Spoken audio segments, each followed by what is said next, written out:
मेरी जेठानी विधवा हो गई तो सब कहने लगे कि अभी जवान है तो छोटे देवर से शादी करवा देते हैं। छोटा देवर भी मान गया, लेकिन मेरे ससुर गुस्सा हुए और बिल्कुल भी न माने। मेरी जेठानी उनके कमरे में रोज उनके पाँव की मालिश करती थी और जब वह वापस आती तो रो रही होती थी। एक दिन मैं घूंघट लगाकर जेठानी की जगह ससुर की टांगों पर तेल लगाने गई। जैसे ही ससुर की टांगों पर तेल लगाया तो मेरे रोंगटे खड़े हो गए। ससुर जी ने तो आज फिर मेरे ससुर ने जेठानी को तेल मालिश के लिए अपने कमरे में बुलाया। कहने लगे मेरे पाँव पर तेल लगा दो। ये सुनकर मेरी जेठानी नेहा के चेहरे पर बड़ी ही बेबसी से उतर आई थी। वो नजरें झुकाए उनके कमरे में चली गई। मुझे अपने ससुर जी तो शुरू से ही कुछ पसंद नहीं थे, लेकिन जो सुलूक वह मेरी जेठानी नेहा के साथ करते थे, पूरे दिन या कई घंटों वो भाभी को अपने कमरे में ही रखते हैं और कोई इन्हें पूछने वाला नहीं था। मुझे जेठानी की हालत पर तरस आता था। उन्हें रोज अपने कमरे में तेल लगाने के लिए बुलाते और 2-3 घंटे वह कमरे से बाहर ना आती, और जब वह बाहर निकलती तो वह रो रही होती है। जब मैं वजह पूछती तो कुछ भी न बताती थी, बस बेबसी के आंसू से भरी आंखों से मुझे देखती हुई अपने कमरे में चली जाती। जब भी जेठानी ससुर के कमरे में जाती मेरा ध्यान वहीं लगा रहता। एक बार मैंने कहा कि आप रहने दो, मैं उनके कमरे में जाती हूँ। मैंने जेठानी की एक बात भी न सुनी और उनकी सफ़ेद चादर ओढ़ी, थोड़ा सा घूंघट निकाला और ससुर के कमरे में चली गई। लेकिन जो काम मेरे ससुर ने मुझे जेठानी समझकर कहा, वो सुनकर मैं दंग सी रह गई। कितना मुश्किल होता है पति के बगैर जिंदगी गुजारना। भगवान किसी पर ऐसा बुरा वक्त ना लेकर आए जैसा नेहा जेठानी ने देखा था। वो मेरी जेठानी थी। जब तक उनके पति जिंदा थे उनके चेहरे पर कभी मुस्कान गायब नहीं हुई थी। वो हर वक्त हंसती मुस्कुराती रहती थी। मेरे ससुर का व्यवहार नेहा जेठानी के साथ सख्त था, लेकिन तनीष भाई के प्यार का असर था कि जेठानी ससुर के व्यवहार को भी हंसकर सह जाती थी। लेकिन अब जिस मुसीबत से वह गुजर चुकी थी, जिस इंसान को वो खो चुकी थी, ये सदमा उनके लिए कम नहीं था और उस पर मेरे ससुर जुल्म करते थे। तनीष भाई की बीमारी ने हम सबको मायूस कर दिया था। नेहा जेठानी की तो खुशियां ही छीन ली थी। हमारे हंसते बसते घर को उस वक्त नजर लगी जब तनीष भाई को कैंसर हुआ। वह 2 माह में ही चल बसे। मेरी जेठानी पर तो आसमान टूट पड़ा। मैं उन्हें संभालने लगी। एक तरफ मेरी सास का रो रो कर बुरा हाल था। जो जवान बेटा उनके सामने 2 माह तक एड़िया रगड़ रगड़ कर हवा हो चुका था। दूसरी तरफ मेरी जेठानी की हालत ठीक नहीं थी। बड़ी मुश्किल से उन्हें होश दिलाया, लेकिन वो तनीष तनीष कहती फिर से बेहोश हो जाती है। हमारे हंसते बसते घर को न जाने किसकी नज़र लग गई थी। मेरी सास दिल की मरीज थी, बेटे का सदमा बर्दाश्त न कर पाई थी। मेरी सास तनीष जी से बहुत मोहब्बत करती थी। तनीष जी के मौत के पूरे 8 दिन बाद वह भी चल बसी थी। हम पे एक के बाद एक मुसीबत टूट पड़ी। हम परेशानी से बहुत डर गए थे। मेरी जेठानी की हालत बहुत खराब थी। वह चिल्लाने लगती, कहती थी कि तुम मुझे छोड़कर मत जाओ, मैं कैसे तुम्हारे बिना जीऊंगी। मैं उस वक्त घर में अकेली औरत थी जो इस घर को भी संभाले हुई थी और नेहा जेठानी को भी। मेरे पति के बस 3 भाई थे। मेरा पति सुरेश से छोटा मेरा देवर मन्नू भी था। वो मेरे पति से बस साल भर के ही छोटा था और उम्र में मुझसे और नेहा से बड़ा था, क्योंकि तीनों भाइयों में बस साल का फर्क था। नेहा जेठानी और मेरी शादी एक साथ ही हुई थी। अभी हमारी शादी का 2 साल ही तो गुजरे थे। मेरा तो एक बेटा भी था, लेकिन जेठानी का तो कोई भी औलाद नहीं हुई थी और इतनी बड़ी मुसीबत उन पर टूट पड़ी। तनीष भाई और नेहा जेठानी की शादी लव मैरिज हुआ था, इसलिए दोनों में मोहब्बत भी बहुत थी। लेकिन जो सदमा नेहा जेठानी को मिला था वो बहुत बड़ा था। एक तरफ नेहा जेठानी थी तो दूसरी तरफ मेरे ससुर। पहले बेटे का गम, उसके बाद पत्नी का सदमा। मैं कभी देखभाल करती तो कभी नेहा जेठानी को तसल्ली देने की कोशिश करती, जो उम्र में मेरी ही उम्र की थी, लेकिन देखने में वो बहुत खूबसूरत थी। 1 महीने में बिल्कुल कमजोर हो गई थी, लेकिन फिर सब कुछ ठीक होने लगा। इंसान तकलीफ के साथ शायद समझौता भी कर लेता है। नेहा जेठानी भी अब कुछ संभल सी गई थी, लेकिन कभी कभी जब तनीष भाई की याद आती तो वह मेरे गले लगकर रोने लगती। मैं उन्हें तसल्ली देने लगती हूँ, लेकिन आंखें तो मेरी भी भीग जाती थी। ये ऐसा गम है कि जिस औरत को लग जाए वही उस मुसीबत को जान सकती है। नेहा जेठानी की सिसकियाँ मुझे कभी कभी तड़पने पर मजबूर कर देती। 5 साल की मोहब्बत के बाद इनकी शादी तनीष भाई से हुई थी, क्योंकि मेरे ससुर इस शादी पर राजी नहीं थे। कहते थे कि यह दूसरी कास्ट की लड़की है, इसलिए मेरे ससुर इस शादी पर राजी नहीं थे। लेकिन तनीष भाई जिस तरह से उनकी मोहब्बत में धुल गए थे, वो नेहा जेठानी से दूर रह ही नहीं सकते थे। मैं उनकी कास्ट की थी। फिर मेरी शादी पति से घर वालों की मर्जी से हुई थी और तनीष भाई ने तो जिद करके नेहा जेठानी से शादी की थी। मेरे ससुर मुझे शुरू से ही बहुत इज्जत देते थे। नेहा जेठानी को हर वक्त घूरते रहते हैं, उनके खाने में नुक्स निकालते हैं, क्योंकि उन्हें लगता है कि वो कभी घर में नहीं बसेंगी, उनके बेटे को लेकर अलग हो जाएगी। लेकिन नेहा जेठानी ने मेरे ससुर की कड़वी बात सुनकर भी कभी बुरा नहीं माना था। वो मुस्कुराती रहती थी, कहती थी पापा खुद ही ठीक हो जाएंगे। अपने ससुर का व्यवहार कभी कभी मेरे बर्दाश्त से बाहर हो जाता था। तो नेहा जेठानी से कहती, मोहब्बत तो तनिष्क भाई ने भी आपसे की है, फिर पापा ताने सिर्फ आपको क्यों देते हैं। मुझे अपनी जेठानी की चुप्पी पर भी गुस्सा आता था और दुख भी होता था। मुझे नेहा जेठानी ने बताया था कि वो तनिष्क भाई से कहती थी कि अगर उनके घर वाले नहीं मानते तो वो उन्हें भूल जाएं, लेकिन तनिष्क भाई कहने लगे कि मैं तुम्हारे बगैर मर जाऊंगा नेहा। जब ये बातें नेहा जेठानी को याद आती तो वह तड़प कर रोने लगती और कहती, तनिष्क मुझसे झूठ बोलकर शादी की। वो कहते थे तुम्हारे बगैर मर जाऊंगा, लेकिन वो तो मेरे होते हुए भी जी ना सके। उनकी बातें, उनकी सिसकियां मेरे दिल को भी तड़पा देता था।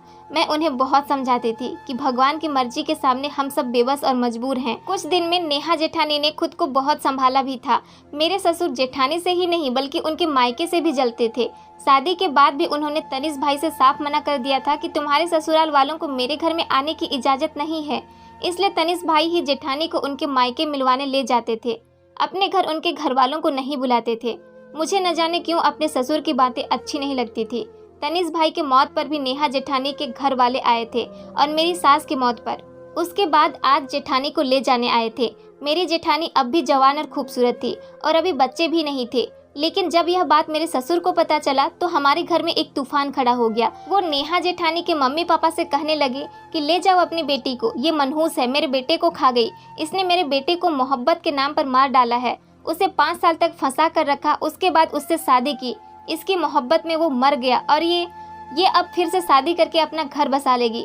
यह थोड़ी मेरे बेटे के नाम पर जिंदगी गुजारेगी। एक तो नेहा जेठानी अभी तनिष्क भाई को नहीं भूली थी और दूसरी तरफ मेरे ससुर ताने देने में कोई कसर नहीं छोड़ा था। वो मेरे ससुर से कहने लगी कि वो अब भी अपने पति से मोहब्बत करती है, वो कैसे उन्हें इस बात का भरोसा दिलाए।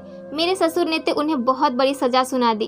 कहने लगे कि ठीक है, तुम सारी जिंदगी तनिष्क के नाम पर गुजार लो तो मैं इस बात पर भरोसा कर लूंगा।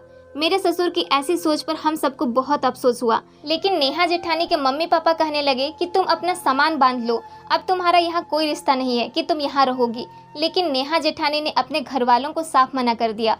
कहने लगी, मैं सारी जिंदगी तनिष्क के नाम पर इसी घर में गुजारूंगी, इसलिए आप लोग वापस चले जाइए।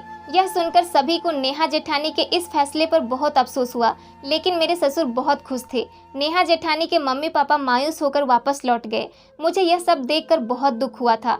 मैंने रात को सुरेश से कहा कि मोहब्बत सिर्फ नेहा जेठानी ने तो नहीं की थी और फिर तनिष्क भाई की मौत के जिम्मेदार भी वो नहीं है, यह तो जेठानी के साथ ज्यादती है। पापा क्यों इतनी बड़ी सजा दे रहे हैं? एक तो पहले ही जेठानी इतनी दुखी है, फिर वो क्यों सारी जिंदगी तनिष्क भाई के गम में जीती रहे।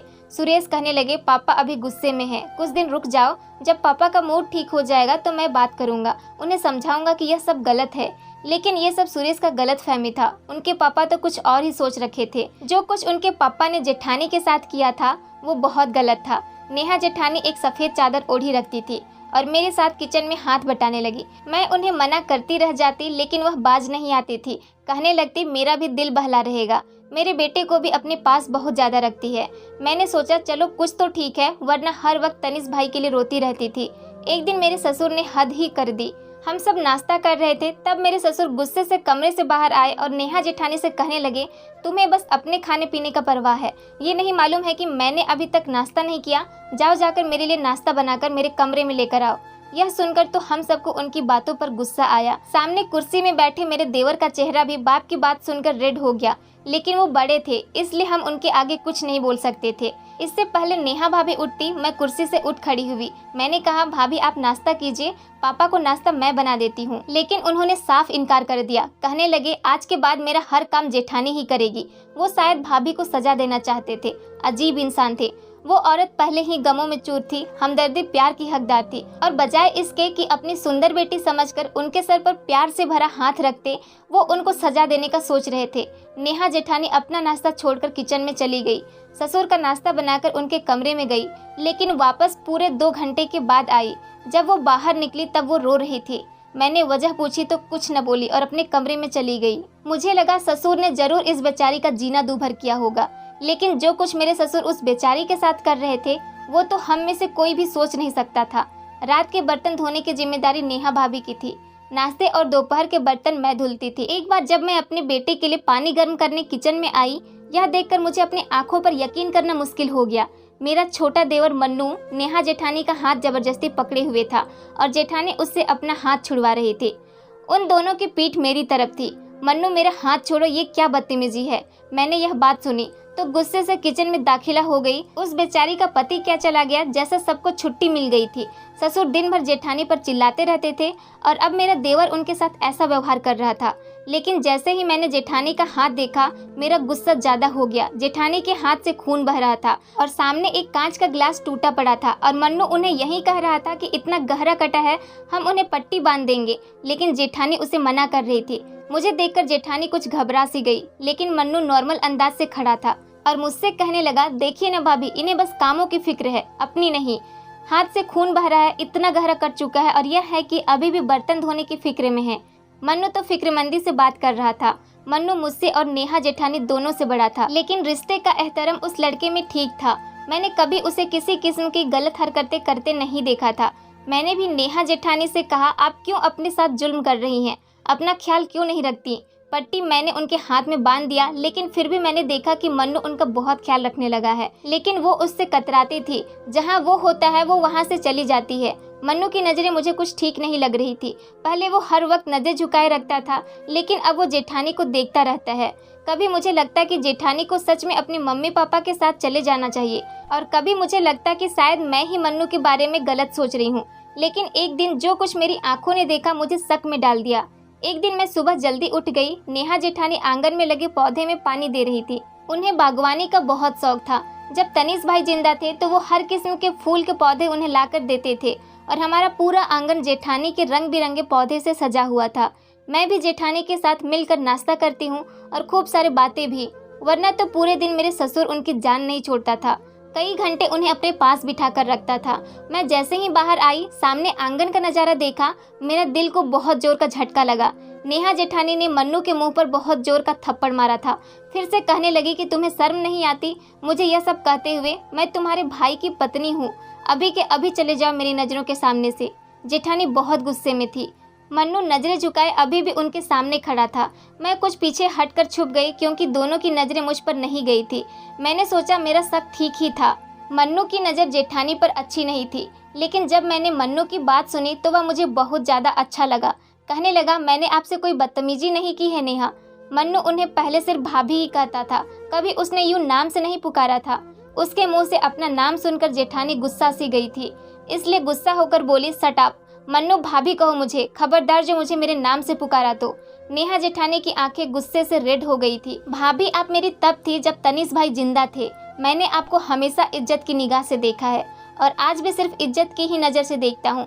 मुझे आपको इस हाल में देखकर दुख होता है, मेरा दिल काटता है। तनीष भाई की ज़िंदगी में मैंने आपको हमेशा हंसते मुस्कुराते देखा है, इसलिए चाहता हूँ कि आप अपनी अगली ज़िंदगी में भी हंसती मुस्कुराती ज़िंदगी गुजारें और आपका ये हक है। लेकिन आप शायद समझने के लिए तैयार ही नहीं हैं। आपसे बात करना ही टाइम वेस्ट है। मैं आपके घर वाले से ज़रूर बात करूँगा। नेहा, मुझे आपसे विवाह करना है, आपको जीने का पूरा हक है। यह कहकर मन्नू वहाँ से चला गया। मुझे मन्नू का यह फैसला ठीक लगा था। नेहा जेठानी वहीं खड़ी फूट फूट कर रोने लगी और तनीष भाई को याद करने लगी। तनीष, तुम क्यों मुझे छोड़ के गए हो?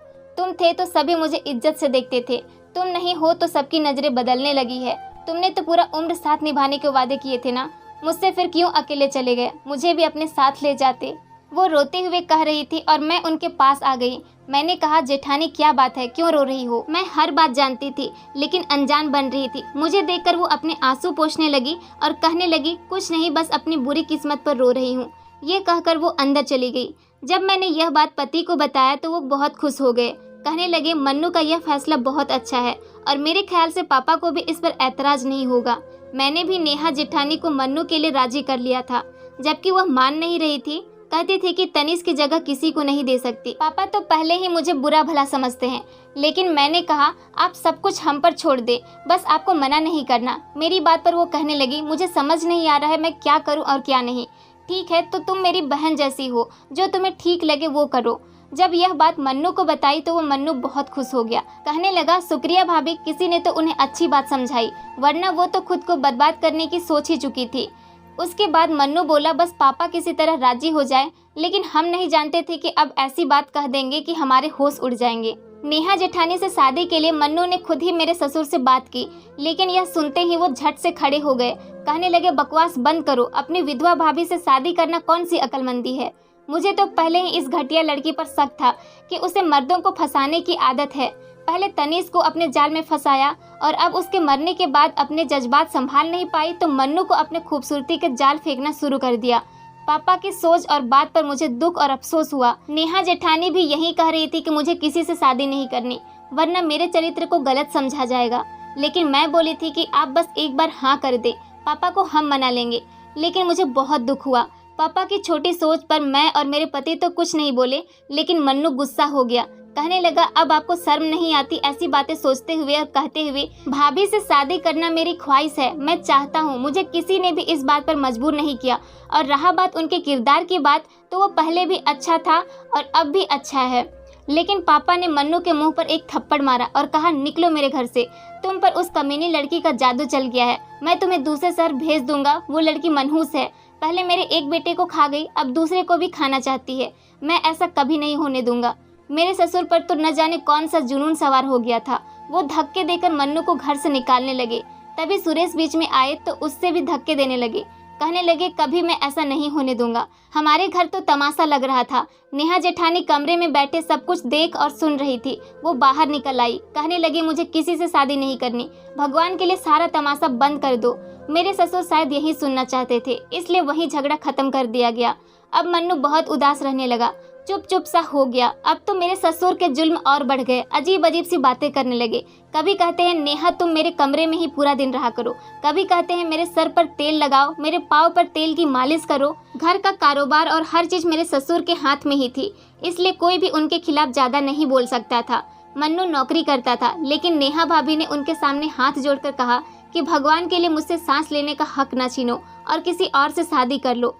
जब भी भाभी ससुर के कमरे में जाती, मेरा ध्यान वही लगा रहता। एक बार मैंने कहा, भाभी आप रहने दो, आज मैं ससुर के कमरे में जाती हूँ। मैंने भाभी की एक न सुनी, उनकी चादर ओढ़ी, जरा सी घूंघट निकाला और ससुर के कमरे में चली गई। लेकिन जो काम मेरे ससुर ने मुझे भाभी समझकर कहा, वो सुनकर मैं दंग रह गई। कहने लगी, चलो यहाँ से एक पैर में खड़े हो जाओ, जब तक मैं न कहूँ खड़ी रहना। मैं तुम्हें मन्नू और बाकी सबकी नज़र में बुरा बनाना चाहता हूँ, ताकि मन्नू तुमसे शादी का ख्याल छोड़ दे। सब तुम्हें गलत समझे, तुम सारी जिंदगी मेरे तनीष के नाम पर गुजारो, क्योंकि तुम्हारी वजह से मेरे बेटे ने मेरी भतीजी से शादी करने से मना कर दिया था। मेरी भतीजी तनीष को बहुत चाहती थी, उसके मना करने पर उसने आत्महत्या कर ली। तुम्हें उसी की बद्दुआ लगी है, लेकिन बुरा तो मेरे साथ हो गया। मैं तुम्हारी वजह से अपना बेटा गंवा चुका हूँ, इसलिए तुम मनहूस हो, तुम मेरे दूसरे बेटे को भी मार डालोगी। मेरे ससुर के अंदर इतना घटिया सोच थी, वो अपनी भतीजी का बदला जेठानी से ले रहा था। मैं कमरे से बाहर निकल गई। मुझ पर अब यह राज सामने आया था। मेरी जेठानी इसलिए थकी थकी लगती थी कि मेरा ससुर उनको इतना बड़ा सजा देता था और उन्हें मन्नू और हम सबकी नज़र में गलत साबित करना चाहते थे। लेकिन यह भी सच है, इज्जत और मौत भगवान के हाथ में है।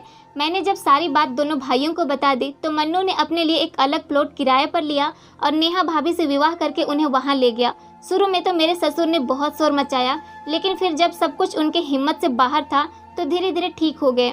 मेरे ससुर मेरे साथ रहते थे। मन्नू नेहा जेठानी को बहुत खुश रखता था, लेकिन वो हमसे मिलने यहाँ बस अकेला ही आता है। उसकी शादी को भी 5 साल बीत गए हैं, एक प्यारी सी बेटी भी है, उसे अपने साथ लाता है।